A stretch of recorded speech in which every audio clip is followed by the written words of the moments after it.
Ali-ali gelang kuningan, senajan lali mbok yo kelingan. Ayo rek masyarakat Jawa Timur dengan sadar-sadarnya bayar pajak apapun, entah pajak kendaraan bermotor atau pajak-pajak yang lain.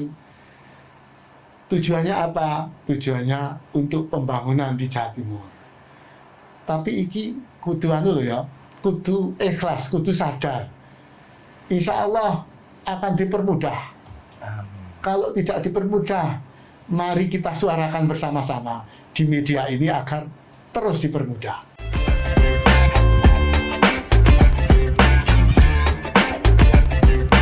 Halo Empower, barengan sama LTK. Sekarang nggak kayak yang kemarin nih. Kita balik lagi di podcast Suara Rakyat. Nah, Empower pernah kepikiran nggak sih kalau misalnya roda pembangunan Jawa Timur itu tergantung dari roda yang kamu miliki, Empower, kendaraan kita, ya kan? Jadi selama ini pajak kendaraan itu menjadi punggung utama PAD Jawa Timur. Tapi sejak ada mobil listrik dan juga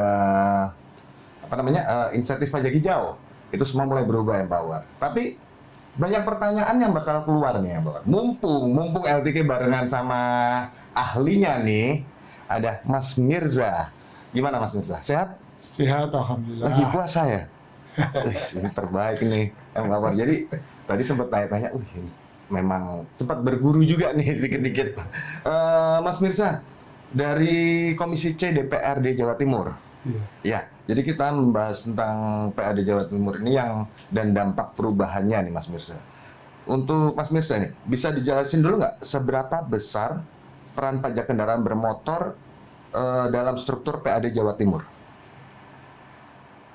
Ya, sangat besar sekali. Sangat besar sekali sangat ya? Bahkan dominan. Oh, oke. Dalam arti penerimaan pajak kendaraan bermotor itu sangat dinanti-nanti oleh pemerintah Provinsi Jawa Timur. Oke.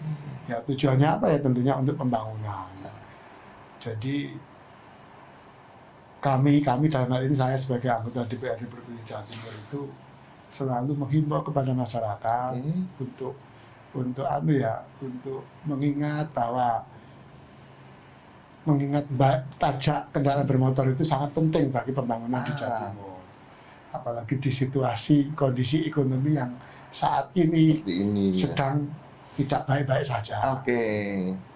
Jadi di dalam ekonomi seperti ini, Mas Mirza, setelah munculnya kebijakan insentif untuk kendaraan listrik, apa sih dampak langsung yang dirasakan terhadap penerimaan daerah? Sebenarnya kalau menyangkut kendaraan listrik berdampak tapi belum signifikan. Tapi ini menurut saya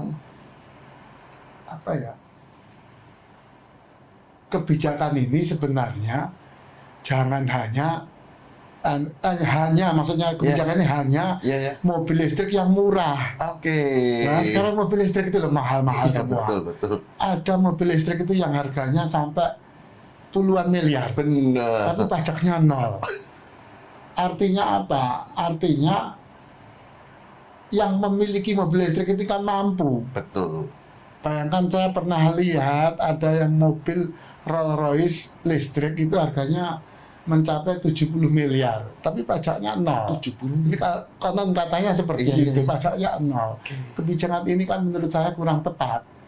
Ya kalau sepeda listrik oke lah, harganya masih 5 juta sampai 10 juta, bahkan 20 pajaknya nol nggak jadi soal. Ini puluhan miliar.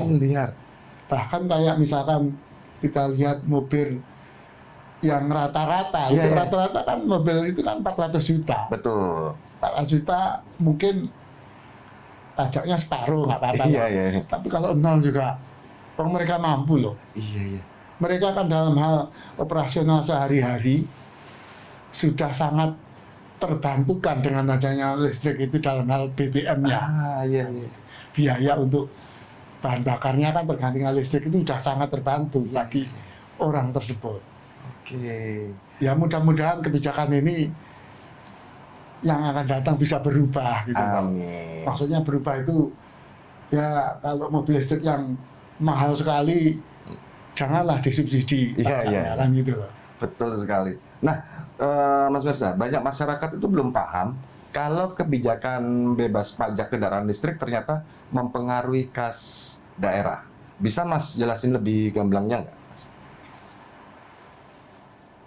Saya belum tahu mereka paham atau enggak, tapi pada intinya yang mereka tahu itu adalah tentang kalau kita pakai kendaraan listrik Ya. itu hemat dalam hal penggunaan BBM, Iya. sehingga dalam mengeluarkan uang di saku ini kecil ringan sekali. Misalkan mereka tiap minggu bisa 500.000, Betul.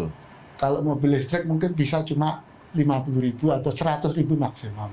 Itu yang mereka tahu. Sementara kalau pajaknya mereka hanya sedikit aja yang tahu bahwa itu ringan sekali, Iya, bahkan iya. tidak ada, paling cuma biaya administrasi saja. Oke. Kalau misalnya gini, apakah sudah ada angka atau proyeksi kehilangan potensi pajak akibat pertumbuhan kendaraan listrik, Mas? Terutama di Jawa Timurnya. Ya ada, tapi Oke. kecil sekali, masih Kecil sekali ya? berkisar 5% lah mungkin ya. Oke. Kecil sekali itu. Kecil sekali. Kalau menurut Mas Mirza nih, kebijakan insentif ini lebih banyak memberi manfaat atau justru tekanan bagi keuangan daerah? Mungkin dari sisi pengaruh ya, dari sisi pengaruh sih sekarang karena kecil jadi belum ada tekanan-tekanan itu. Misalnya begini ya, mereka yang menggunakan listrik Iya. itu mereka hanya melihat dari sisi terutama efisiensi soal BBM. Soal pajak dari sisi pemerintah itu belum berpengaruh karena memang ini tujuannya untuk efisiensi sumber daya yang tidak terbarukan tadi itu. Iya, betul. Kita ini kan lama-lama akan kehilangan yang namanya sumber daya alam yang mana tujuannya untuk BBM, tujuannya Oke. untuk bahan bakar minyak yang Ya. untuk kendaraan bermotor. Oke. Pokoknya semua yang bermotor itu dirubah menjadi listrik, Iya. semuanya supaya hemat. Oke. Hemat bukan hanya hemat dari sisi keuangannya, tapi juga dari sisi polusi udara dan sebagainya. Itu sebenarnya tujuan pemerintah. Makanya ada program BBM hijau atau energi bersih dan sebagainya kan gitu. Lalu untuk bagaimana Komisi C sendiri melihat keseimbangan antara mendorong energi hijau dan menjaga kemandirian fiskal daerah, Mas? Ya ini harus kita tetap jaga. Dalam hal ini saya sebagai anggota Dewan DPRD Provinsi Jawa Timur, Komisi C, tetap mendorong, memberi semangat kepada pemerintah provinsi untuk tidak berhenti atau terus berinovasi, berkreasi dalam hal bagaimana kita menggali potensi-potensi yang bisa menjadikan itu pendapatan asli daerah. Oke. Terus Mas Mirza nih, apakah udah ada pembahasan dengan Pemprov soal strategi kompensasi untuk pendapatan yang hilang dari sektor kendaraan ini? Yang pasti ya ada lah. Yang pasti ada ya? Ada. Hanya memang karena ini masih kecil, tapi kita harus bisa antisipasi ya. Karena bagaimana juga ini bagian dari ancaman terhadap ancaman dalam arti positif loh ya. Iya. Dalam hal pendapatan asli daerah yang semakin lama semakin tergerus. Dalam hal ini salah satu saya sebagai anggota Dewan dan teman-teman yang lain itu mendorong mereka untuk memberikan semacam diskon kepada mereka yang punya kendaraan bermotor berplat di luar daerah. Misalkan masuk, mutasi masuk, itu digratiskan. Oke. Biaya balik nama juga digratiskan. Sehingga tahun yang akan datang banyak sekali kendaraan-kendaraan bermotor yang sudah bisa kita pungut untuk pajak. Pajaknya kan itu. Iya, betul sekali.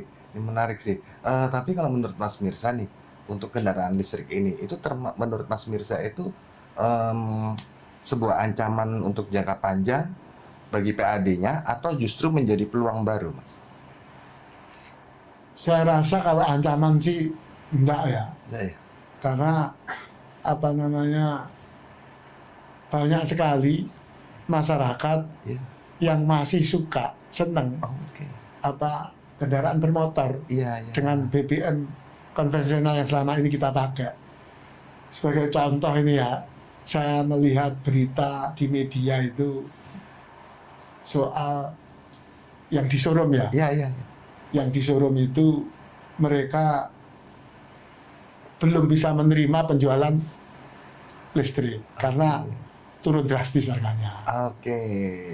Nanti kita lanjut lagi ya, Mbak War, di season kedua. Ini makin menarik karena bahasan ini sesuatu yang banyak banget orang tanyakan, dan juga gimana sih pengolahan PAD dari kendaraan listrik ini. Nanti kita balik lagi bareng Mas Mirza di season kedua.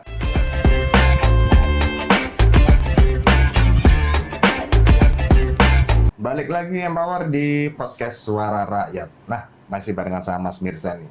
Mas Mirza, kalau misalnya pajak kendaraan mulai berkurang nih, dari sektor mana daerah bisa menutup kekurangannya? Jadi sampai sejauh ini, Ya. ini saya bicara sejauh ini, Ya, ya. target-target untuk pendapatan yang berasal dari pajak kendaraan bermotor masih tercapai. Oke. Meskipun yang pasti ada penurunan. Ada penurunan. Penurunan pendapatan di Jatim itu kurang lebih sekitar 4 triliun ya. Jadi ada penurunan. Ya, kita pertama yang harus kita lakukan adalah efisiensi dari segala bidang. Mulai misalnya dari kegiatan-kegiatan rapat yang biasanya dilakukan di hotel, kita cukup cari tempat-tempat kantor yang masing-masing di OPD masing-masing. Iya, iya. Terus yang kedua, kebijakan yang lain adalah kita mulai galakkan potensi-potensi pariwisata kita. Oke. Jadi jasa-jasa yang lainnya, artinya jasa pariwisata dan sebagainya. Kita tingkatkan kualitas dari infrastruktur kita. Infrastrukturnya. Sehingga ketika ada wisatawan khususnya yang dari Indonesia saja lah, Oke. dari daerah sendiri, ketika menuju ke Jawa Timur, mereka merasa nyaman, sehingga itu membuat ya meningkatkan pertumbuhan ekonomi kita, Iya, yang iya. otomatis akan menambah PAD kita sendiri. Oke, oke. Terus apakah BUMD ini bisa jadi solusi penting untuk memperkuat kemandirian fiskal daerah, Mas Mirza? Ya sangat penting, Penting. terutama BUMD yang saat ini kita andalkan itu ya BUMD Bank Jatim Ya. bersama Bank Perseroda Jatim. Oke. Itu dulu namanya Bank UMKM atau Bank BPR. Ada juga BUMD yang lain, tapi saya melihat potensi pendapatannya masih relatif kecil. Ya itu semua kita dorong. Bank Jatim pun kita dorong agar mereka harus memiliki target sekian. Karena adanya mereka itu ya untuk salah satunya mendapatkan penambahan PAD untuk pemerintah Provinsi Jawa Timur. Tujuannya ya untuk kesejahteraan seluruh masyarakat Jawa Timur. Oke, benar. Kalau misalnya gini, Mas Mirza, beberapa ekonom itu kan ekonom. Nah, jadi beberapa ekonom bilang, Mas Mirza, daerah itu perlu membuat sistem pajak berbasis emisi untuk menyeimbangkan dampak dari kendaraan listrik. Apa pendapatnya dari Mas Mirza? Ya itu baik. Tapi kalau polusi kita masih dalam taraf wajar, Ya. masih ambang batas, masih Ya. belum yang berlebihan seperti daerah lain, saya yakin belum bisa itu dilaksanakan Bisa ya? pajak yang berbasis emisi itu, karena kita tahu kondisi masyarakat, terutama masyarakat Ya. secara sebagian besar. Ya, kalau mereka ujuk-ujuk beralih semua ke listrik ya itu kan perlu biaya besar. Iya, betul. Gitu loh. mereka harus jual mobilnya atau kendaraan bermotornya, sepeda motor untuk beralih ke listrik, itu kan biayanya besar juga. Dan kita harus tahu juga apakah mobil listrik, sepeda motor listrik ini bisa ketahanannya sama seperti motor yang konvensional itu. Iya, benar. Terus biayanya dalam hal biaya perawatan motor tersebut apakah besar atau enggak, itu kan ini belum teruji sampai sekarang. Iya, ya betul. Kan? Sempat dengar juga masalah baterainya juga, kayak gitu. Saya dengar baterainya itu bisa berkisar 40 sampai 50% harga mobilnya. Iya, betul. Coba bayangkan harga mobil 500 juta. Kalau beli baterainya 200 sampai 250 juta kan ya lumayan juga keluar duit. Nah itu. Terus Mas Mirza, seberapa siap Pemprov Jatim ini untuk melakukan diversifikasi sumber PAD seperti yang Mas Mirza sampaikan tadi? Ya, kalau sumber PAD itu sebenarnya dimulai dari kreativitas. Ini kan sebagai anggota dewan. Ini hanya bisa mendorong, mengawasi. Itu saja kewenangan kita.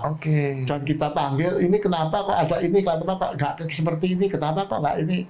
Ya mereka diminta untuk segera melakukan. Artinya misalnya soal apapun yang dilakukan Pemprov itu wajib hukumnya dalam hal ini untuk mengefisiensi semua kegiatannya. Sehingga dengan efisiensi tersebut, maka otomatis itu akan mengurangi pembiayaan yang harus dikeluarkan. Dengan mengurangi pembiayaan, maka pendapatan kita, misalkan jumlahnya yang harusnya dikeluarkan sekian, jadi nggak jadi dikeluarkan, akhirnya duitnya masih banyak, bisa untuk pembangunan di seluruh sektor di Jawa Timur. Lalu apakah Jatim ini perlu belajar dari provinsi lain soal strategi menjaga pendapatan di tengah perubahan kebijakan nasional? Ya perlulah. Perlu ya. Bagaimana juga di atas langit itu ada langit. Jadi kita nggak boleh merasa diri kita paling hebat. Kita bisa belajar sama DKI, bisa juga belajar dengan Kaltim, misalnya. Misalnya contoh di Kaltim ya. Saya melihat pajak kendaraan bermotor itu murah. Oh ya? Artinya turun dibanding tahun-tahun sebelumnya. Misalnya sebelumnya kita membayarnya 3 juta. 2 tahun yang lalu 3 juta, sekarang sudah kurang lebih cuma 2 juta. Lumayan ya? Turun ya. Nah,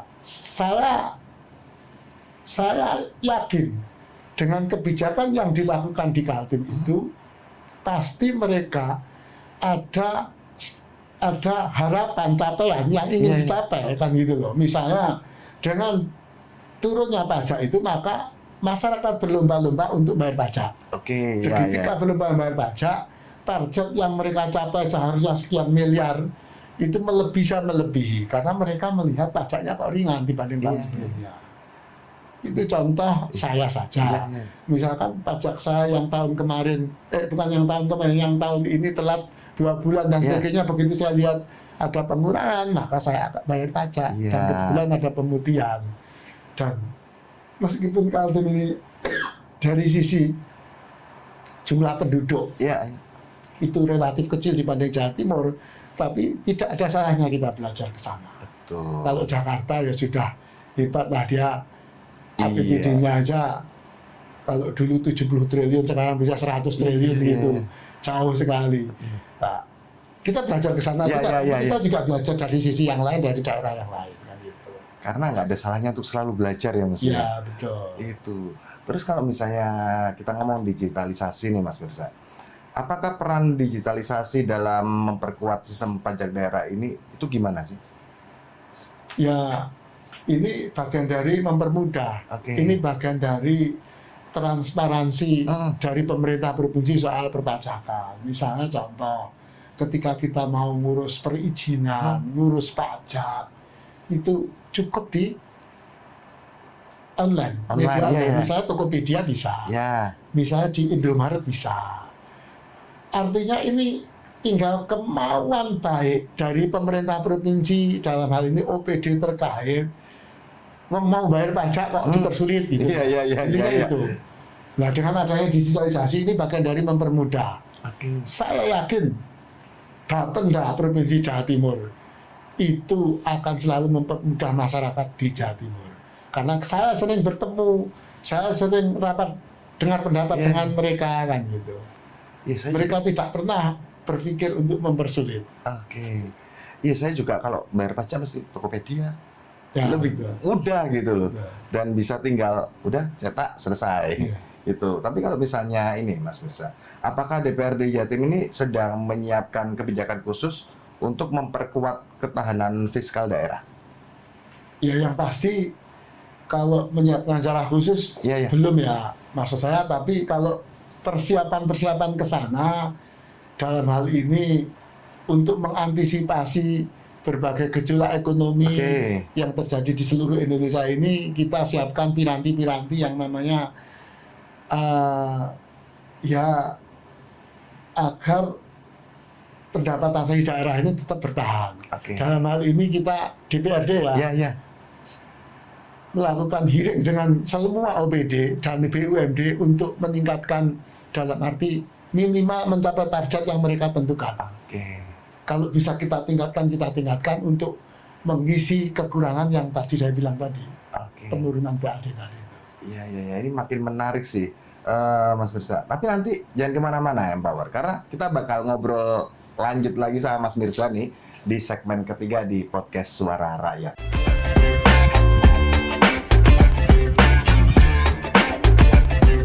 Halo Empower, balik lagi sama kita juga Mas Mirsa di podcast Suara Rakyat di segmen ketiga. Nah, Mas Mirsa, di segmen ketiga ini nih, kalau kita bicara jangka panjang nih Mas Mirsa, seperti apa wajah ideal fiskal daerah yang pengen banget Mas Mirsa dorong di Jawa Timur? Ya, kita tidak berfokus pada satu hal. Jadi di pemerintah di Jawa Timur ini potensi sumber pendapatan daerah banyak sekali. Tapi dalam hal ini jangan sampai pemerintah itu fokus hanya memikirkan pajak, tapi tidak memikirkan kesejahteraan masyarakat. Gitu loh. Jadi jangan betul pajak melulu dan sebagainya. Tapi kita harus menggali sumber dari sektor apapun, pariwisata. Terus juga ada pertanian itu juga bisa dibikin pariwisata. Terus di tengah sawah itu juga bisa dibuat UMKM yang mana sekarang lagi menjamur warung-warung yang di tengah sawah. Nah itu bagian dari potensi, selain kita menarik retribusi maupun pajak, tapi juga mendorong mereka untuk mendapatkan penghasilan yang lebih besar lagi. Sehingga roda ekonomi di sekitar situ juga harus tercapai. Artinya harus mendapatkan manfaatnya mereka itu. Kalau kita berpikir pajak melulu tapi masyarakatnya tidak mendapatkan feedback balik apa-apa, ya untuk apa? Saya orang yang pertama akan protes, akan menyuarakan ke pemerintah Provinsi Jawa Timur jika yang dipikir pajak tapi sementara kesejahteraan masyarakat tidak pernah dipikirkan. Siap. Ini tapi keren banget sih, maksudnya ide tentang warung di tengah sawah itu oke banget sih. Lalu untuk ini Mas Mirsa, banyak yang khawatir kan kebijakan fiskal hijau akan membuat daerah kehilangan nafas pembangunan di daerahnya. Apa tanggapan dari Mas Mirsa? Tanggapan saya, kita nggak usah terlalu berlebihan lah soal itu. Saya biasa aja lah, karena kita ini masih berjalan, insya Allah semua akan berjalan dengan baik. Karena mulai dari pemerintah provinsi dan masyarakat di seluruh Jawa Timur itu semuanya cerdas, semuanya kreatif. Di Jawa Timur itu luar biasa loh kreatif. Betul. Kita bisa melihat dari sejarah kita mulai zaman kerajaan Majapahit, bagaimana ketika dipimpin raja pada saat itu dengan patihnya Gajah Mada. Nah itu menurun sampai sekarang. Saya yakin potensi-potensi yang akan mendatangkan yang namanya cuan, pendapatan itu pasti akan ada. Jadi nggak perlu khawatir soal ada fiskal hijau atau Iya, apa iya, itu udah nggak usah khawatir itu. Nggak perlu khawatir, Nggak perlu nggak khawatir. usah dipikirin. Nggak usah dipikirin. Tapi kalau misalnya ini Mas Mirza, kalau kita bicara keadilan fiskal nih, apakah sistem pembagian pajak pusat daerah saat ini udah cukup adil menurut Mas Mirza sendiri? Adil itu relatif ya, nanti ini tergantung kewenangannya ya. Seperti contoh ada Undang-Undang Nomor 1 Tahun 2022 tentang keuangan daerah itu ya, yang mengatur soal pajak kendaraan bermotor antara pemerintah kabupaten dengan provinsi. Kalau yang dulu pemerintah provinsi mendapatkan 70% dari penerimaan pajak kendaraan bermotor, sekarang kan dan pemerintah kabupaten 30, sekarang dibalik. Iya. Jadi kalau bicara adil ya mungkin dari sisi saya ya mungkin bisa bicara nggak adil, tapi dari sisi pemerintah kabupaten bisa bicara adil dan sebagainya. Jadi yang penting ini buat Jawa Timur. Iya. Ada perubahan pembagian 70-30 tidak jadi soal. Karena memang semuanya untuk Jawa Timur, bukan untuk daerah yang lain. Betul. Kalau dalam konteks kebijakan kendaraan listrik nih Mas Mirza, apakah Jatim perlu bikin aturan turunan sendiri agar lebih kontekstual? Kalau sejauh ini belum perlu karena memang aturannya semuanya hampir semua dari pusat kalau untuk kendaraan motor. Aturannya dari pusat langsung turun ke daerah-daerah itu ya. Jadi itu saya justru pengen mengusulkan ya tadi kalau mobil motor yang harganya sampai ratusan juta bahkan miliaran itu ya tetap harus dipajaki. Karena memang untuk beli mobil aja bisa. Dia beli mobil aja bisa, masa bayar pajak nggak bisa. Gitu loh. Mungkin tarifnya berbeda dengan yang berbahan bakar minyak, kan gitu loh. Iya betul. Tapi tetap harus dipajaki, jangan nol. Iya betul. Lalu Mas Mirza, bagaimana Komisi C memastikan setiap perubahan kebijakan pusat tidak langsung mengguncang keuangan daerah nih Mas Mirza? Jadi setiap kebijakan yang dikeluarkan oleh pemerintah pusat itu saya yakin pemerintah pusat juga memikirkan kondisi daerah-daerah masing-masing. Iya betul. Dan nggak sampai itu mengguncang kok. Insya Allah kita akan tetap yakin bahwa semua yang kita lakukan itu pasti sangat dipikirkan oleh pemangku kebijakan. Tapi apabila itu memang merugikan masyarakat ya kita tetap akan melakukan ya kalau bicara protes itu ya kok kayaknya kasar gitu ya, kita mengkoreksi, kita datangi pemangku kebijakan tersebut. Kalau untuk ini Mas, beberapa daerah kan mulai menjajaki kerjasama dengan swasta untuk proyek energi hijau nih. Apakah Jatim akan ke arah itu juga? Ya kalau memang nantinya mengharuskan seperti itu ya memang harus. Kita ini kan tidak boleh menutup yang namanya sesuatu yang baru. Sesuatu yang baru itu ya kita harus menjajaki itu semua. Siapa tahu itu bisa menjadikan selain pendapatan asli daerah juga itu bisa menjadikan efisiensi dari segala bidang dan juga bisa terutama menciptakan lapangan pekerjaan untuk masyarakat Jabar. Kalau kita ngomong tadi kan masalah fiskal, pajak hijau dan lain-lain nih, apakah perlu ada reformasi struktural dalam pengelolaan pajak kendaraan di era transisi ini, apalagi di era digital ini? Ada dan harus itu. Harus ya. Misalnya begini ya, contoh ini ya, pajak kendaraan bermotor. Kita bayar setiap tahun. Betul. Itu dipermudah. Sama ketika mempermudahnya ketika kita mengambil uang di ATM itu. Iya betul. Itu kan gampang itu ya toh. Jangan sampai rumit. Iya. Terus ada pajak 5 tahunan. Itu yang ganti plat itu loh. Itu saya sampai sekarang itu tujuannya apa? Orang motornya itu. Mau ada penipuan, tujuannya itu juga yang dia. Yang gitu loh. Kan tujuan akhirnya adalah kita bayar pajak. Meskipun harus mengganti plat. Saya yakin kalau itu dipermudah banyak orang bayar pajak itu. Iya. Itu sulit itu, rumit. Harus pakai KTP, harus pakai cek fisik dan sebagainya, Sini, dan sebagainya. kesini. Nah, terlalu banyak birokrasi. Iya, betul. Nah, itu kalau menurut saya harus dihilangkan. Ya. Dihilangkan ya. Sebagai pajak tiap tahun kayak kita bayar ngambil uang di ATM itu loh. Nggak perlu ganti plat, Nggak perlu, wis nggak ada itu loh. Iya. Nah, Itu kalau menurut Mas Mirza. Tapi Menurut saya ya. kalau dari sisi Karena ini Iya. karena ini masukan juga dari Iya. masyarakat yang Oke. melalui saya. Oke. Protes saya ini selaku anggota dewan itu apa aja masyarakat nggak mau tahu, selalu protes. Soal protes ya? Protes ini gimana? Saya disamcat sudah berjam-jam, saya meninggal pekerjaan saya gara-gara hanya untuk bayar pajak 5 tahunan. Iya. Tapi saya juga ngerasain itu sih beberapa tahun lalu itu.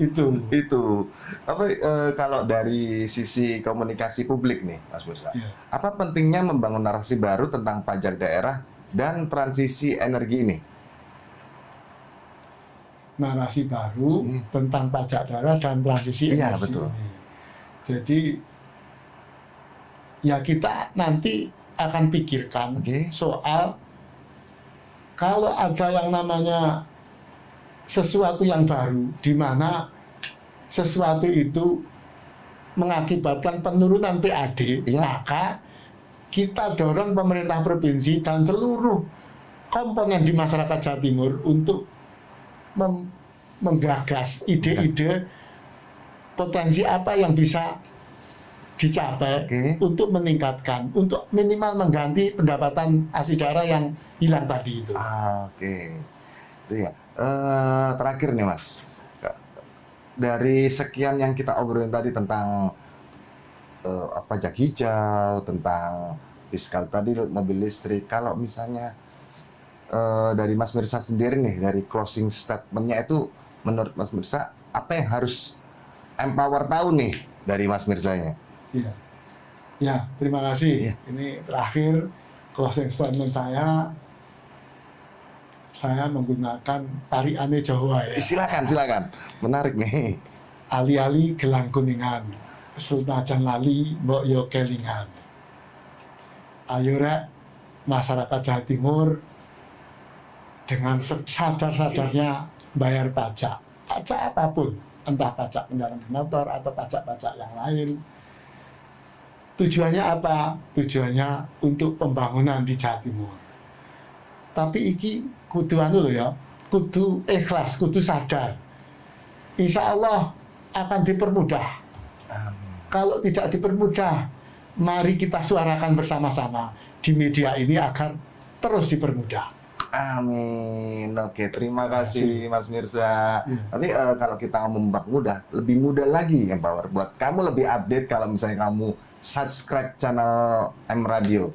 Biar kamu tahu nanti ke depannya apa update-update terbaru dari DPRD Jawa Timur sendiri juga. Oke. Terima kasih banyak Mas Mirza. Ya. Kita ketemu lagi lain waktu. Terima kasih Empower. Bye-bye.